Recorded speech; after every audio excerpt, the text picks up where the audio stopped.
Hi தங்கமே, நாங்கள் எந்த இடத்துக்கு வந்திருக்கோம்னு பார்த்தீங்கன்னா ஸ்ரீ அருஞ்சுனை காத்த ஐயனார் கோவிலுக்கு தான் வந்திருக்கோம். இந்த பிளேஸ் வந்து சத்தியமாக யாருக்குமே பிடிக்காமல் இருக்காது. நானுமே இங்கே காடு அந்த மாதிரிலாம் சுற்றிட்டு தெரிஞ்சவங்க தான். நாங்கள் கிராமத்தில் தான் இருக்கோம். ஆனால் இந்த இடம் வந்து ரொம்ப ரொம்ப சூப்பராக இருந்துச்சு. எல்லாத்துக்குமே பிடிக்கும். கோவில், அதுக்கு பக்கத்தில் அழகான தெப்பக்குளம், அதுக்கு பேர் தான் சுனைன்னு சொல்லி சொல்லுவாங்க. ஒவ்வொரு ஏரியாவில் ஒவ்வொருத்தங்க ஒவ்வொன்று சொல்லுவாங்க. தெப்பக்குளம்னு சொல்லுவாங்க, சுனைன்னு சொல்லுவாங்க. ஒவ்வொருத்தங்க ஒவ்வொரு மாதிரி சொல்லிக்கலாம். உங்கள் ஏரியாவில் எப்படி சொல்லுவீங்கன்னு எனக்கு தெரில. ஆனால் உண்மையிலே காட்டுக்குள்ளே உள்ள தெய்வங்கள் வந்து மிகவும் சக்தி வாய்ந்ததுன்னு சொல்லுவாங்க.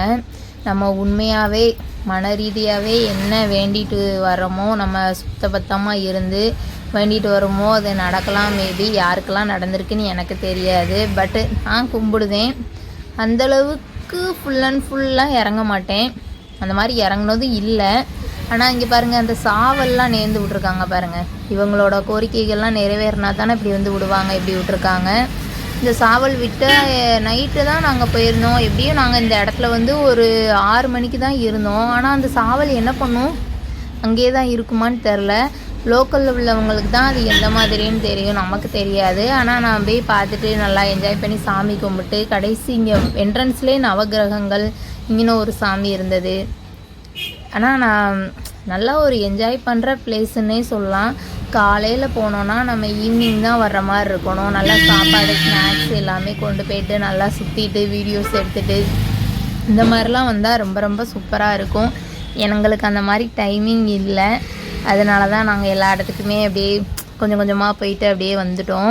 நீங்கள் அந்த லோக்கல் ஏரியாவில் இருந்தீங்கன்னா உங்களுக்கு ஃப்ரீ டைம் கிடைக்கிறப்பெல்லாம் இந்த மாதிரி ஃபேமிலியோடு போங்க. ஃபேமிலியோடு போயிட்டு நல்லா சாப்பிட்டுட்டு என்ஜாய் பண்ணிட்டு வந்தால் தான் நமக்கு ரொம்ப சந்தோஷமாக இருக்கும்.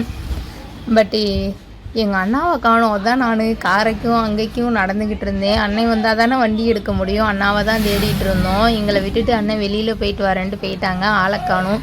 சரின்னு அப்படி எங்கடா லொக்கேஷன் நல்லா இருக்குது அப்படி சொல்லி வீடியோ எடுக்க பார்த்துட்டு இருந்தோம். அங்கே டவரும் கிடைக்கல, ஒன்றும் கிடைக்கல.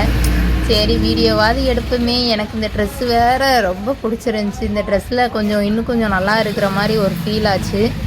அதனால தான் சரி அக்கா என்னை ஃபோட்டோ எடு அப்படின்னு மாற்றி மாற்றி அங்கே இங்கேயும் நின்றுட்டு இருந்தேன். அதுக்கப்புறம் அண்ணன் வர மாதிரி இருந்துச்சு. அக்கா அண்ணன் வருது, வா போவோம், பாப்பா நீங்கள் வீடியோ எடுங்க அப்படின்னுச்சு. இல்லை நான் வீடியோ எடுக்கல, வேறு பிளேஸ்க்கு போவோம் வாங்க அப்படின்னு சொல்லிட்டு வேகமாக குடுக்குடுன்னு ஒடியாந்துட்டேன். உங்களுக்கு இந்த வீடியோ எப்படி இருக்குன்னு சொல்லுங்கள்.